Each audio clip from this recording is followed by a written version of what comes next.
Hello, everybody, and welcome. My name is Beri Meric. I'm co-founder and CEO of Ivy and the chapter chair of YPO Metro New York. And it is my absolute pleasure to introduce all of you to Ronald Heifetz. Ronald, welcome. How are you today? Real pleasure. Great to be with you, Beri. It's so good to have you here. For everybody who's dialing in, I know all of us have been excited for weeks on end for this awesome conversation on how to master adaptive leadership to transform your organization. Ronald is truly going to be the ultimate guide to the subject. He's the legendary director of the Harvard Kennedy School for Public Leadership and the co-founder of Cambridge Leadership Associates. Our conversation is going to be in three parts. We're going to be, on the one hand, learning about what adaptive leadership is and the current context in which we live and the future that we are looking forward to. Second part is going to be all about the actions we can each take to not just learn from this framework for ourselves and our leadership styles, but really disseminate it through our organizations and the communities that we care about.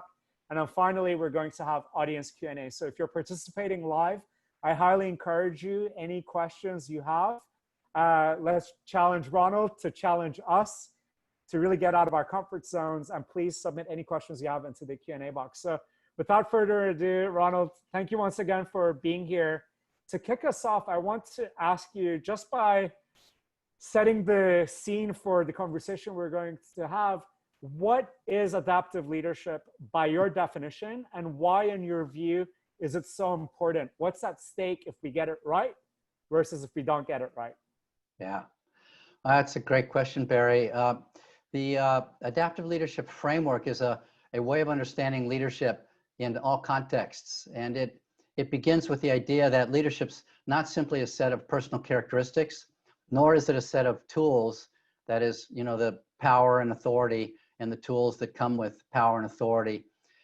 It's leadership's got to be anchored in a particular kind of work that needs to be done in different organizations or communities, families, or even societies.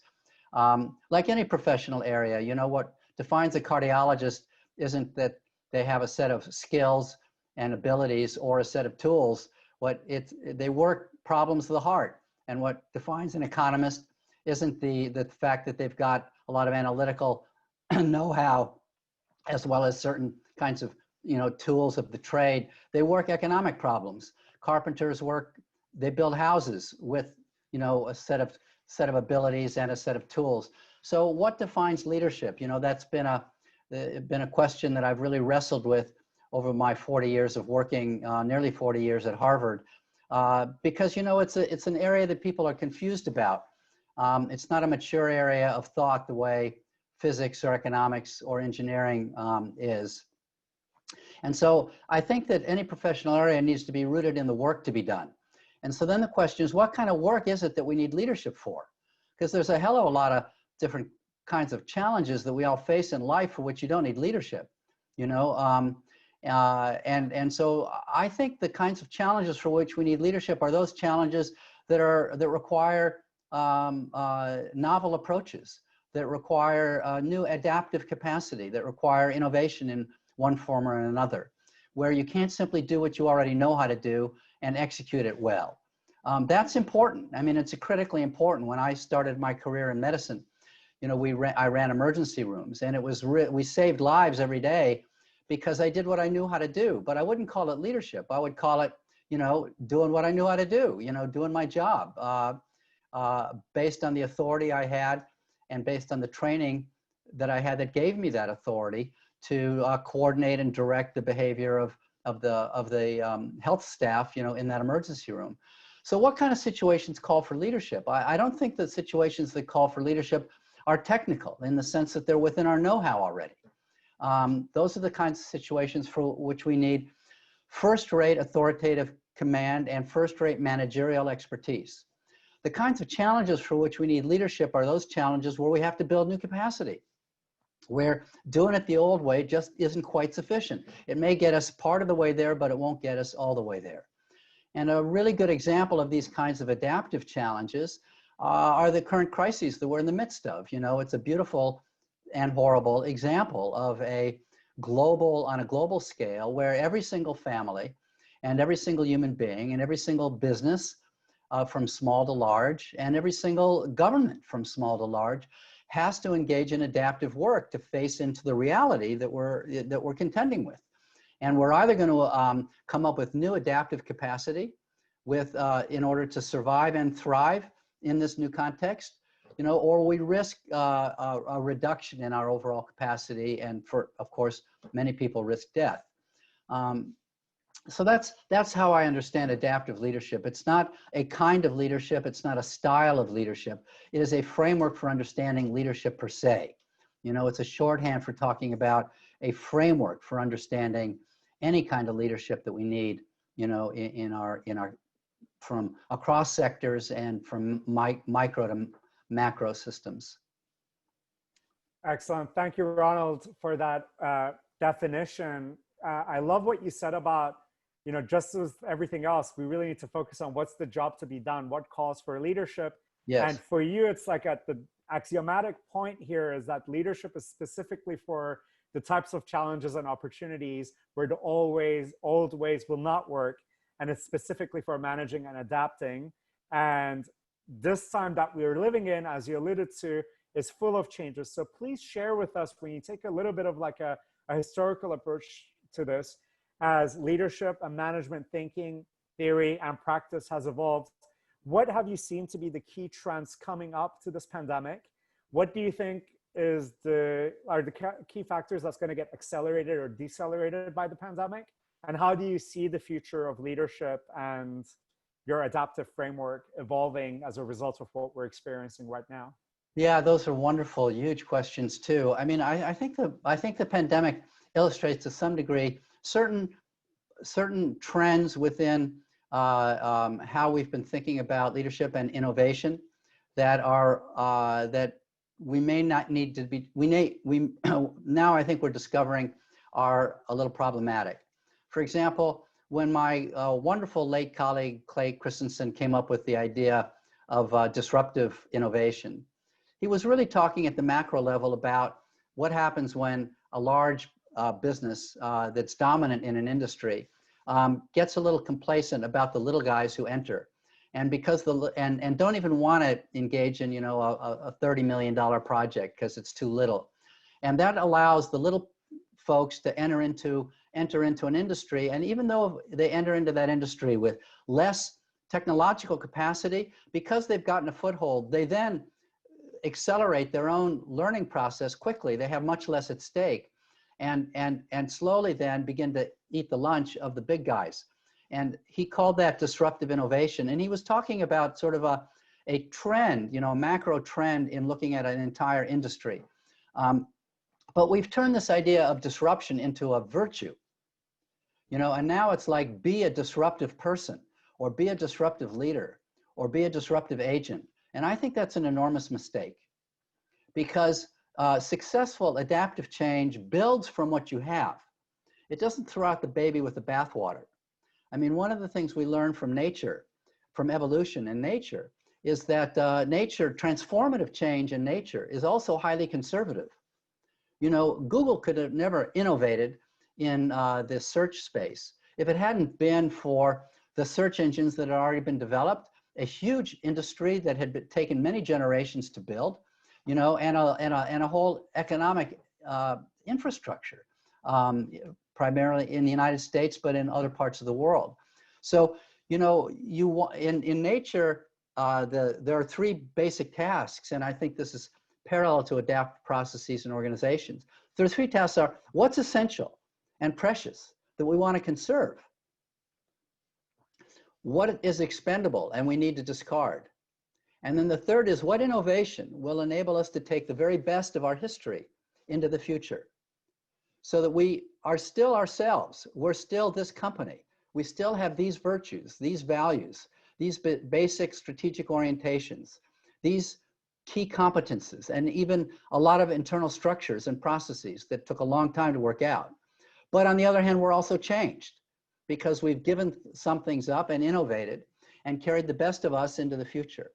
And I think that's an adaptive process. And actually then, one wants to be the minimally disruptive. You want the minimally disruptive innovation in order to increase the odds that it's going to be sustainable.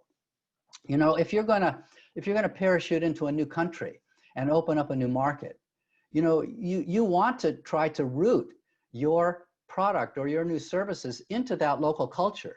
You know, you don't go, if you go in thinking you're going to go disrupt that culture, you know, you're going to just generate a lot of allergic reaction to yourself, you know, a lot of immune response. Instead, you want to go in and figure out, what can I build from this local culture?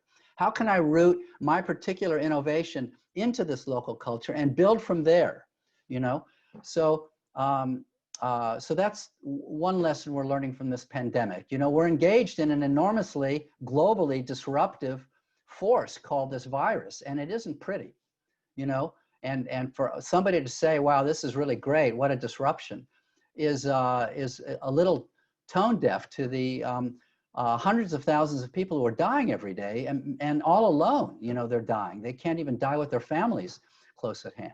And let alone the people who are now at risk of eviction and who are going to starve to death, and the increases in domestic violence, and, you know, children are at home, parents don't know what to do. I mean, these are disruptions. This is not wonderful. This is this is awful. Now, there is opportunity in the disruption, but to begin to turn disruption into something like, I want to be disruptive, is a little dangerous. I mean, at a personal level, it's like increasing the odds that you're going to commit heroic suicide by, you know, throwing yourself into the machinery of an organization. And from a social point of view, you know, you'll be tone deaf to what's valuable and precious to conserve in that local environment. So that's one trend in the business community that I think is problematic. Excellent. Thank you, Ronald. So I think what I'd love to do is just building off of that framework that you just shared around how, like, you know, disruption theory, obviously it became a trend, it became a thing in itself. What you're really encouraging people to do is to actually, like, really look at the past, the heritage, build on the strengths rather than throwing everything away and starting from scratch.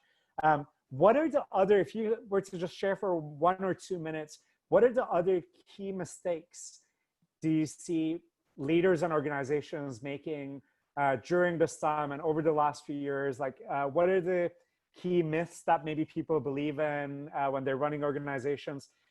The reason I ask you this is, for all of us listening, you'll probably mention a few things that we've made the mistakes of doing or currently believe in. So if you could share that with us, and from there, I'm going to ask you about, like, the key frameworks for adaptive leadership. So, yeah. Well, the most common mistake I've seen in all of my career, and we're seeing it a great deal right now, is a diagnostic mistake. That is, people treat adaptive challenges as if they were technical problems.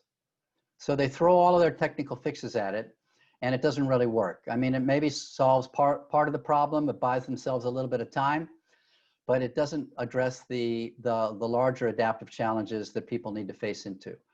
And that is the most common source of failure that I've seen. And we're seeing that a lot right now. The pandemic is a beautiful, again, awful example of an adaptive set of pressures exerted on every social system, from the individual to the family to small private organizations and public organizations and nonprofit. I mean, we're all in this kind of common collective facing this adaptive pressure. And we're seeing a lot of, then in this natural experiment around the world, we're seeing a lot of variations in response. We're seeing wonderfully adaptive responses. You know, we're seeing some companies and some governments that are really facing into the challenge, that aren't denying reality, you know, that and then making the adjustments they need to make, you know, or discovering the adjustments over time through various kinds of experiments that are needed.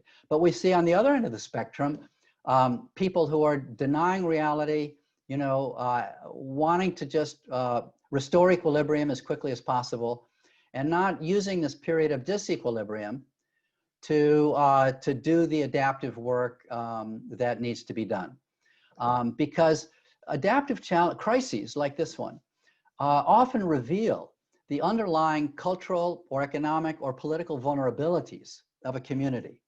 You know, it just like a new virus, you know, is revealing the biological vulnerability that people have because we haven't seen this virus before. But it's, you know, at a cultural level, it's also revealing our cultural vulnerabilities. Like, why is the United States have such out of control disease and death compared to other countries around the world? I think it's because the virus is exposing a weakness in our political economy, in our culture, political culture. The virtue of a decentralized, we all question authority, no, don't tell me what to do. Those are virtues in some contexts. In this context, it's a real liability. You know, our inability to have someone in Washington who coordinates a collective nationwide response to really get control of the situation. And the resistance around the country, see, it's not only a failure of leadership in Washington, it's that failure is, if you look through the president and his administration, you see a very large constituency all around the country, you know, that really does not want to be told what to do. So you have, it doesn't want to give up the summertime, you know, it doesn't want to give up their social life, and certainly is frightened about the economic costs of closing down and getting control. So we're seeing a spectrum, you know, of responses to this adaptive challenge. And then also we're seeing this classic failure, this very common diagnostic failure of people pretending that this, or wanting to believe that this adaptive challenge is a technical problem and that we can, you know, just get control of it in 2 months and then go back to our lives. And that isn't going to happen until there's a vaccine. If we're really realistic, if we really face into reality, until there's a vaccine, there is no going back to normal. You know, schools, as soon as they start reopening, they're going to end up getting infected and closing down again. Unless you're living on an island, which I am right now, you know, and unless you also have the discipline once you're on an island to close the boundary and not let people in, and then control the virus, and then open up the local economy, but not the external economy, then maybe you can create little bubbles of normalcy. But that's not really very possible, you know, in most countries where you have travel, people travel, and of course commerce requires travel.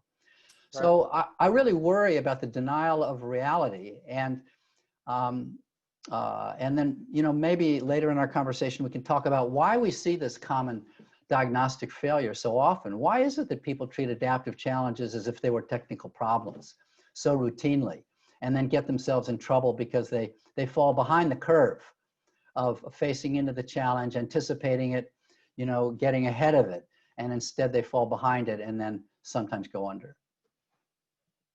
Got it. Thank you, Ronald. So in summary, too much focus on disruption, too much focus on like treating things like they're a technical problem. Yes. And also this desire to restore equilibrium where that might not be the right course of action. Thank you for giving us the kind of like the baseline context for us to dive in. I want to shift gears now and really focus in on the frameworks you've developed.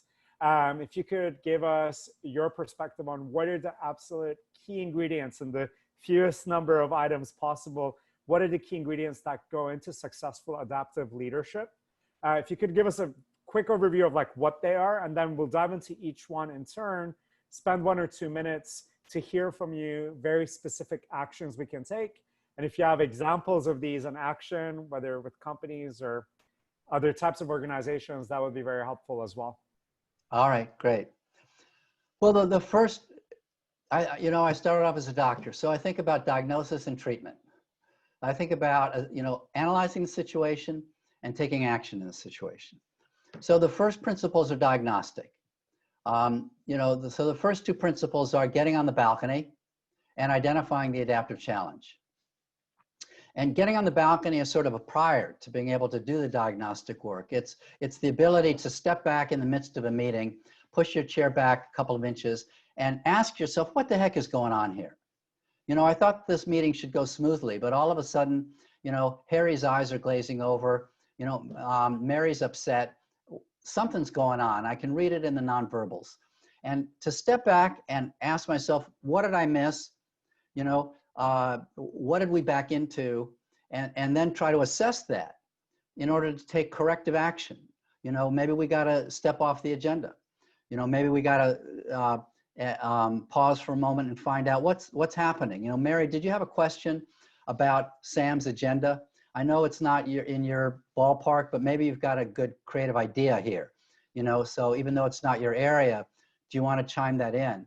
And in order to kind of get back on the dance floor, get off, you know, after getting on the balcony and reflecting what's happened, and you see that, you can get back on the dance floor and take action to begin to smoke out what's really going on, even if it means, you know, going off the agenda.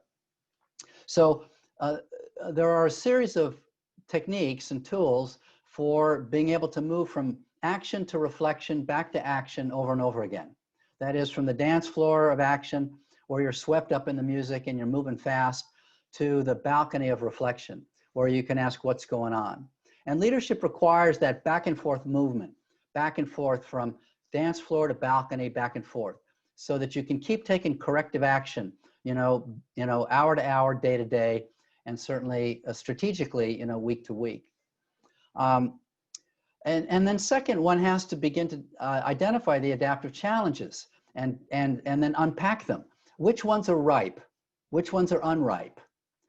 Who are the different stakeholders to this particular challenge? Like, we're facing a collective challenge, and it involves multiple parties, you know, and I got to bring the right people in the room to work this challenge. And sometimes the right people in the room aren't people who are used to working together, because, you know, a lot of these adaptive challenges fall across organizational boundaries. They don't fit neatly into the organizational structure. So frequently then, if you're the person in authority, if you're the boss, your job is to pull the right people into the room to begin to work that challenge, and then to begin to unpack it and break it down into smaller pieces, to begin to distinguish which parts are technical and can be treated with authoritative command and managerial expertise, and which parts are adaptive and require leadership, which means mobilizing discovery, social learning processes, organizational learning processes, innovation processes, and work in these three questions. What can we build on from what we do already that we want to conserve? But what are we doing that we've got to discard? That's the painful part. That's where the losses are. And then third, how can we build various innovation permissions, experiments, processes, laboratories, to develop the new capacity that we're going to need to meet this challenge. So that a lot of the practice of leadership then is diagnostic. And one of the problems that a lot of people in organizations, one of the mistakes that we frequently make is that we jump to solutions and we start arguing about solutions rather than spending enough time really scoping out what's the nature of the problem we're facing.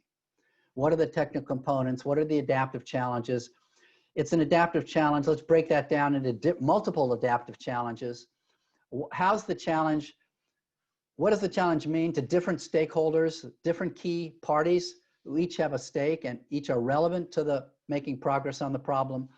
So an essential strategic question then, diagnostic, becomes who needs to learn what if we're going to make progress on this challenge? Who do I need to get in the room? And how do I then mobilize and orchestrate, you know, differences and creative ideas and, you know, the messy process of adaptive work in that collection of people? You know, it's almost like creating a stew. You know, you put the right ingredients into the pressure cooker, and then you got to manage the pressure cooker so that it doesn't blow up. You know, you got to regulate the heat. You've got to keep people's attention focused on the tough issues. You've got to build trust amongst people so that they're willing to stay in the game even when it gets hot and they don't want to listen to each other anymore. And you've got to keep people directed towards what matters, you know, to keep redirecting their attention to the key issues that you need them to be addressing. And all the while helping them understand what's at stake, you know, the larger purposes that are at stake. Something is important that's at stake that makes it worth suffering through these adaptive processes.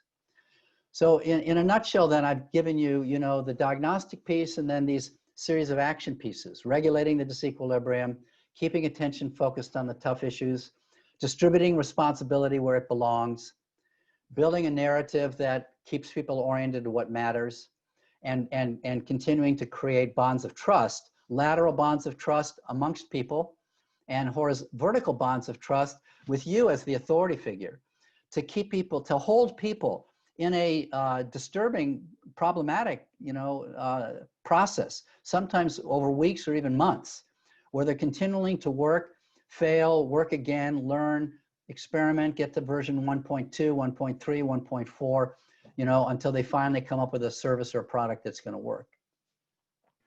Excellent, Ronald. Thank you so much. So what I'd love to do now is if you could share with us like a working example and the real kind of outcome I'm looking for ideally for all of us to keep in mind is how do we actually integrate this in our organizations? Everyone here is at varying degrees of size of companies and top leadership roles. So how do you like routinize these things? It's one thing to, let's say, learn from you and try to do these, but for well-functioning companies who have been able to manage highs and lows over multiple years and decades successfully, how Yes. have they ingrained this? So if you take in the life cycle of a week, a month, a year in the course of a company, how do you integrate this into meetings and how you manage and how you tackle problems? And if you have a specific company, you can name it or not, but it's like a working example of a company that does this well, I think that would be very helpful for everybody to see it in action. Yeah.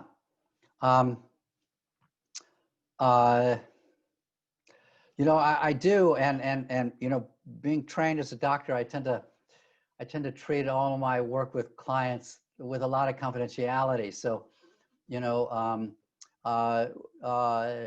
obviously both Google and Microsoft have been using my work for many years, and have tried to inculcate a cultures of adaptability. And they're beautiful, and of course they've succeeded and failed. You know, over time, though, by and large, they've been enormously successful in learning from their mistakes and pivoting fast. In some ways, the technology industry has created a new social contract with customers that has enabled it to prototype services and products at a mass scale, so that people are willing to buy broken products with the, you know, or incomplete products, knowing that the company is going to back you and you're going to stay connected, and they're going to keep updating and upgrading and debugging the software. But because they're prototyping it at mass scale, they're going to learn much faster, and the rate of innovation is going to be much faster because you're going to have a lot more information about what's working and what's not working in their products. And that's a really, really great model. There are a lot of industries that have not yet reset the social contract or renegotiated the social contract with customers, so that customers really trust you, that even if you have a product that's not quite working, you're really right there. You know, I mean, you're completely there.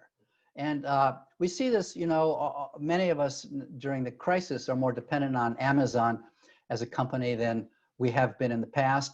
And they're pretty extraordinary, their customer service. You know, you can return anything, and they'll most of the time pay for the return. They really make it easy, you know, on customers. And if something's broken, they'll replace it. And even some of the companies that sell through Amazon Marketplace, also as part of the benefit of being able to sell their products through Amazon, also end up having to crank up, the quality of their customer service. So that's an example, and Microsoft and Google are great examples of being able to tolerate failure over and over again for long periods of time. Microsoft came out with Windows 1.0 and it failed. And you can imagine the incredible excitement of the team, creating Windows to compete with Apple's,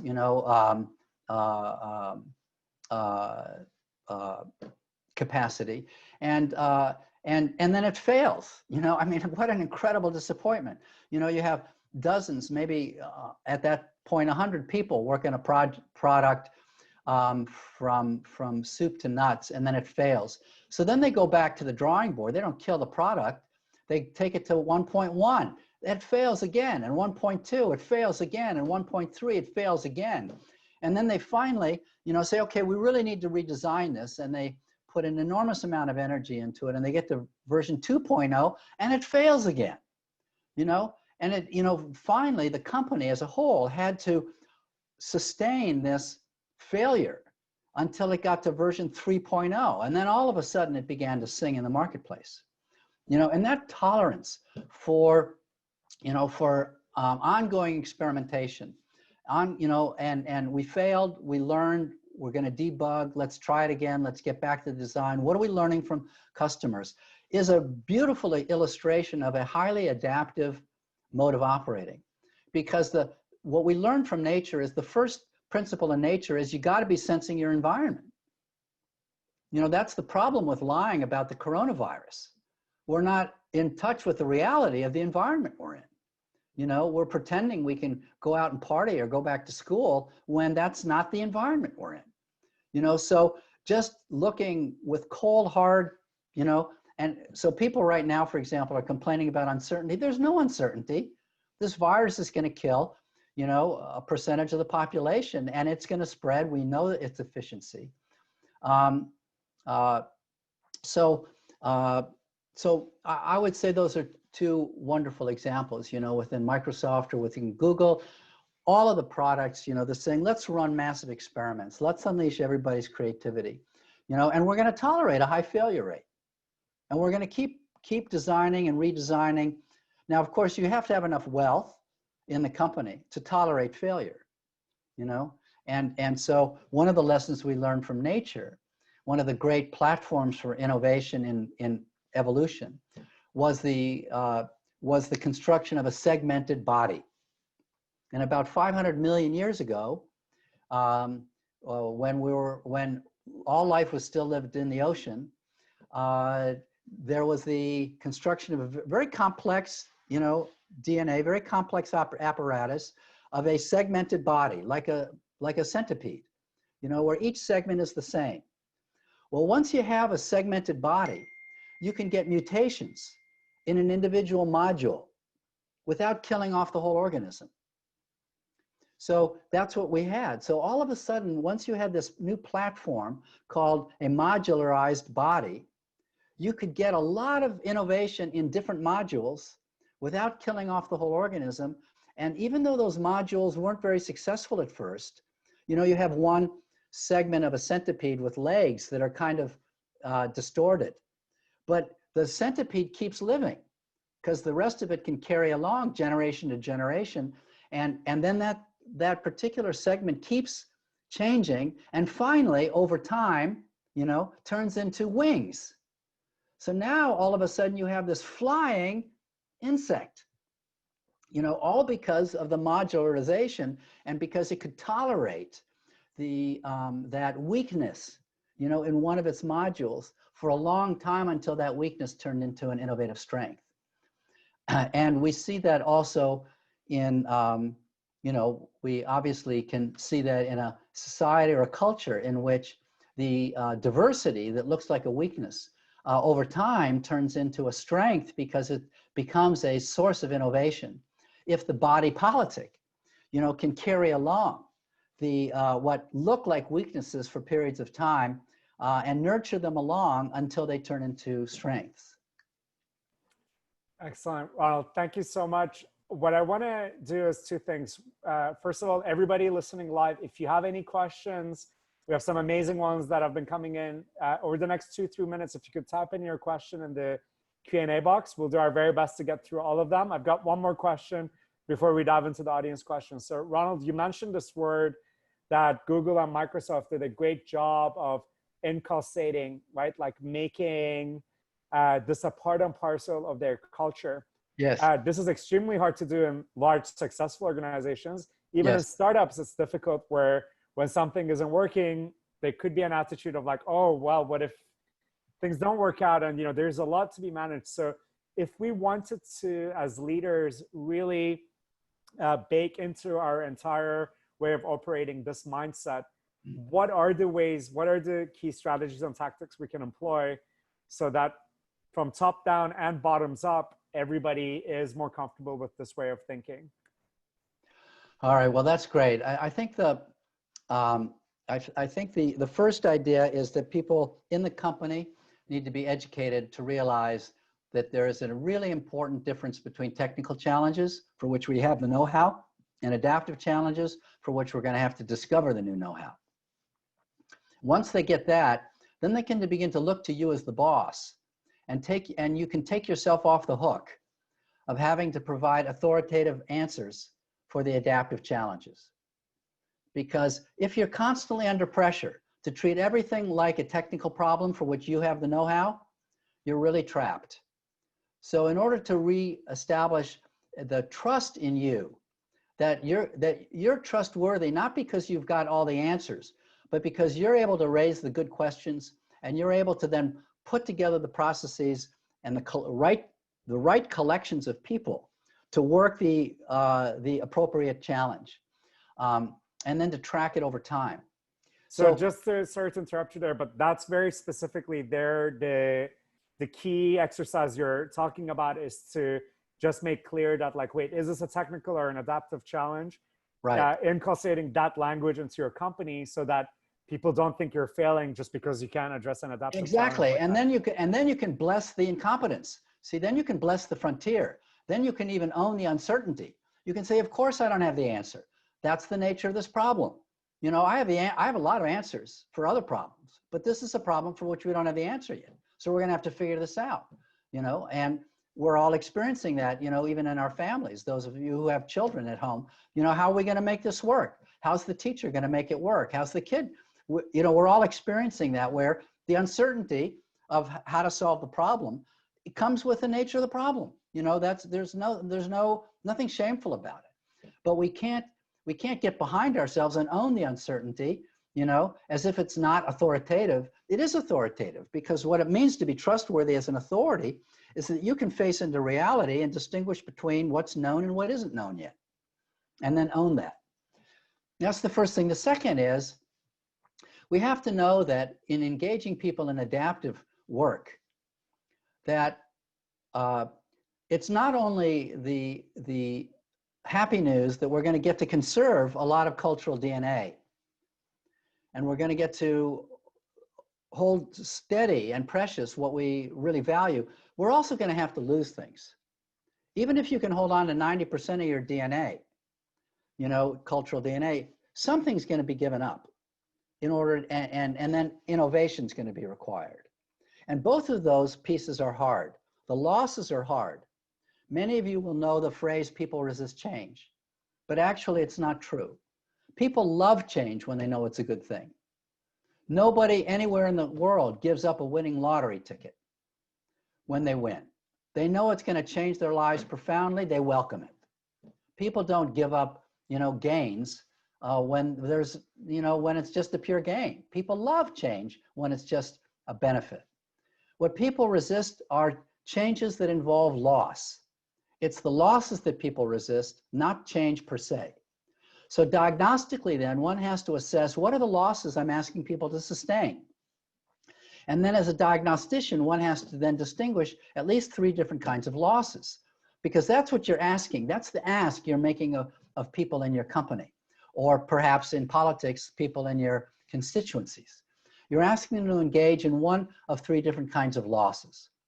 One kind of loss are direct material losses, losses in money, status, power, relevance, importance. You know, those are big losses, and you've got to be able to make that ask. You're going to say, you know, on behalf of this challenge, to meet this challenge, we're going to have to reconfigure. Some of you are going to have different reporting relationships. You're going to have different, you know, boxes you're working in. You're going to have different levels of significance. Some of you may lose your jobs, and that's the nature of this adaptive work we need to do. Take some of that bitter medicine and figure out then how are we going to absorb those losses collectively. Which also means the people who are going to lose their jobs, how can we help them transition out of their jobs in a way that leaves the least scar tissue for them and for the survivors who stay in the company. So the losses are really important, you know, the material losses. And then a second important kind of loss is competence. You know, to do adaptive work, you've got to take people to the frontier of their competence, because the learning takes place across that frontier. And that means you're asking people to flounder in a period of incompetence. And they look to you to say, it's okay to feel incompetent. That's what the discovery process is going to look like. Trial and error and lots of failure and lots of feeling incompetent as we try to work this new challenge. So it's important then to have a lot of reverence for the pains of change, to respect that you're making a big ask of people to do adaptive work, you know, to suffer a material loss of one kind, or to go to the frontier of their competence, or even perhaps to experience disloyalty to some of their colleagues or families, you know, when they have to come home and disappoint people, you know, disappoint real people in their lives. How are they going to renegotiate those loyalties and refashion those loyalties, you know, and tolerate those disappointments? We've got to have a huge heart if you're going to mobilize adaptive work in people's lives and try to reduce the amount of resistance that you're going to get from that work. Beautifully said, Ronald. That was really excellent. And we've got great questions here. So I'm going to just dive straight in. Let's try to do our best to do 1 minute per question so that we can do our best to get through them. I'm sorry with my long-winded answer. No, that was so great. I'm extremely grateful. And I know everybody else is too. So the first question is from Stephanie Barksdale, who says that your book, Leadership on the Line, has been, this is her words, has been my leadership Bible. One of the hardest parts of leading change I've found has been managing people's sense of loss or failure when things change, as we were just mentioning. What guidance can you provide on how to respect and manage this period of loss? You know, I think that and we see this particularly prominently in this, when there's a spike of disequilibrium, otherwise known as a crisis. Presence matters. It really matters to be present to people. People need more time. They need more face time. They need more ability to feel you. Of course, we're working online, but you know, the technology is giving us the capacity to be present to people, you know, even at a physical distance. And I think there is no substitute for physical presence, with people. It's like a child when he gets or she gets hurt on the playground. You know, most days the child does great, far, you know, away from home, not seeing their mom or dad when they're at school. But the moment they get hurt, they start crying, you know, but the moment they see mommy or daddy, they stop crying. You know, they feel calmed just by the physical presence of their elder. And we see that in politics. You know, people have a much more deep yearning, you know, primal regression, a primal yearning to see the face of their mayor or governor or president or prime minister or queen. You know, didn't the queen do an amazing job back in May in her 4-minute? You know, she really knew how to practice leadership from her particular authority position. You know, in 4 minutes, she was present to people, and she knew how important that was. So presence is really invaluable. And the second is, I think it takes being able to speak to people's pains, to acknowledge them, to name them, to tease them out, to listen to them. And that means many times that you're going to have to listen to a lot of grief. And that's going to require you then to be able to receive that anger or sadness with poise and grace, not reactive, not defensive, you know, to appreciate that you are asking people to suffer a loss, and they're going to have emotional reaction to that loss: shame, anger, fear, anxiety, and sadness. And you're going to have to be the space for that, or create structures where there are other people who will provide the spaces to hold people through those losses, where they can then be reminded that they have the resources, and the company will try to also backstop their own personal resources in making it through whatever transition you're asking them to suffer through. And then third, I think it's important to maintain your own poise. That is, to be heartful with people, but also to be a source of confidence, that even though you're asking them to suffer loss, you have confidence in their capacity to make it through, and that sense of heartful confidence in people, not kind of callous detachment, it's all going to be okay, but really a heartful confidence where they feel connected, but they also feel that, okay, maybe I can make it through. Maybe this isn't as devastating, maybe I can figure out, I have buffering mechanisms. You're going to help me figure that out. All of those become, I think, helpful ways of helping people through those losses. Thank you so much, Ronald. Next one is from Olivia Tossig, who says, what is your take on the role of adaptive leadership in a time when many people feel incremental change has failed them, has been too slow, or even manipulative at times? How does a leader communicate the value of slow and steady change when people are feeling impatient or even desperate? I mean, it's a great question. And of course, it has to be tailored. It has to be tailored to the particular desperation. There are a lot of different kinds of desperation. And what's the right response to that desperation? If it's the desperation of a young parent whose child can't go back to school, and I've just made it, I've survived, barely survived the summer, and my marriage is under stress, and what am I now going to do? And we both really need to work to keep ourselves in our home. That's one source of desperation. And responses to that, in helping that person discover what are the buffering systems they might have at hand: extended family, social services, within the school system, within themselves, in terms of practices that might help them stay anchored and maintain faith. What ways can they, with their spouse, calm down and not panic, and realize that, a year from now, there'll probably be a vaccine, and probably a year from now, the kids will go back to school. And even if the kids don't learn that much in the next year, they could learn a lot of other things this next year, even at home. And if we figure out a way to make it through this next year, mainly at home, we'll be okay. Okay, so if we hold that, how to manage that desperation is going to be different than other forms of desperation. So, I mean, I think that we have to listen carefully to the nature of desperation, and then help the people in that desperation discover the resources that they, in their panic, they're not seeing, they're not reaching out for. I can't call that uncle because we don't talk to that uncle. That uncle's a real jerk.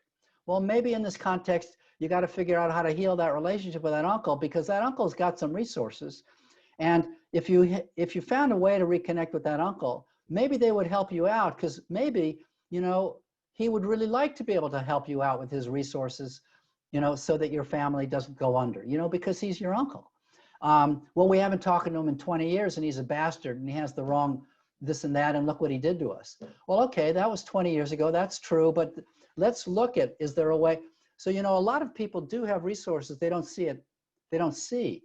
And I think we have to help people discover those resources rather than look to us to be the only solution in their desperation, because many times we are not going to have, even if we're running a company, we may be able to deploy some resources to help them in their desperation, but the best way to leverage those resources is to leverage them to help those individual people or segments of a company discover their own resourcefulness. So to leverage your own company's resources to build the capacity of other people's abilities to mobilize their own local resources. Leadership essentially is about generating capacity, not dependency. Thank you, Ronald. That was great. Next one, let's do our best. If you could maybe, I know all of these deserve a lot more time, but this one from Michael Allen, if you have a quick answer to this one. It sounds like adaptive leadership is driven by ideals as much as profits. How does it change when confined by a thin budget without room for trial by error?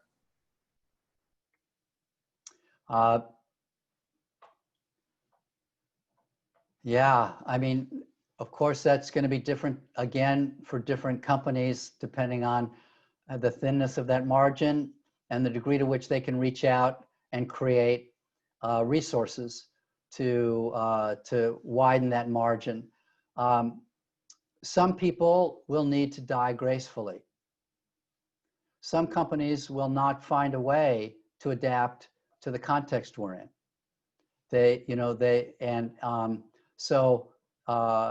And that's an important reality to face into, because it's important to die well,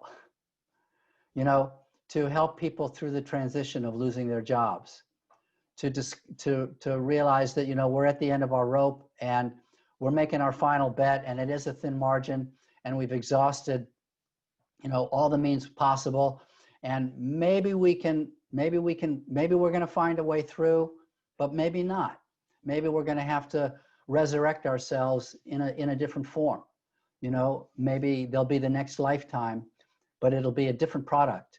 As an entrepreneur, you've got to be willing to fail, close up shop, die gracefully, but then stay in the game of life, stay in the game of creating what's next. So, I don't think there's a great answer. I think one reaches out for all the resources that you've got. One tries to trim down and make it through, thread the needle of the current critical situation. But I think one also needs to have in one's pocket a willingness to close down and begin anew, and to start from scratch again, and to help other people in the company do that too. It's easier to take risks if you're willing to die. Right. Thank you, Ronald. Well said. Next one here from Dan Carlton. Any advice for how individuals could have an impact on government, and specifically like business leaders, people who are not actually involved in policy but want to take their leadership skills, vision, and everything they've learned maybe in the private sector to have a bigger impact on public policy? What would be your recommendations? Yeah, it's a great question. And I think there's so much enormous talent and experience in the private sector that could be applied in the public sector really, really beneficially. And since I've been teaching at a school of government across the river from the Harvard Business School, I've been working this challenge quite a lot over the decades of my career, of people in business who want to transition and do some good work in government. I think the first key lesson is that to distinguish leadership from authority. The authority that you have in government is much more limited than the authority you have in a company. If you're a senior executive or the CEO of a company, you have much more authority, much more at your disposal, command authority, than you do if you're the director of a government agency or even the governor of a state. One of our former presidents, Harry Truman, when he was about to leave office and give it over to Dwight Eisenhower, who was a great military general, a phenomenal military general. Truman said about Eisenhower, whose name was Ike, his nickname was Ike. Truman said, "Poor Ike, he'll sit at this desk and he'll say, do this and do that, and nothing will happen. Because, you know, as a military person, you issue commands and you expect action. But as a president, you issue commands and there's a big disjunction between, you know, it's as if the transmission, it's as if nobody puts in the clutch, you know, and the clutch keeps slipping. You know, there's no, so the, one has to understand that the trust of authorization, at the heart of authorizations in the public sector, are very different than the authorizations in the private sector. You're authorized by a board of directors and they're going to give you a lot of room to run. And the authorization you get from below is sort of part of the internalized culture of people in a company that they entrust a lot of power in the CEO. But that's not true of citizens in a country. They hold their political officials on a fairly short leash. That authorization is brittle. And particularly in the United States, where people are prone to distrust authority because of all the violations of trust and the disappointments of people in authority positions in politics over generations. So one can provide enormous leadership from a business background in government, but the very first lesson is to realize that your authority doesn't count for what it used to, and that you have to build relationships and operate much more adaptively to the context.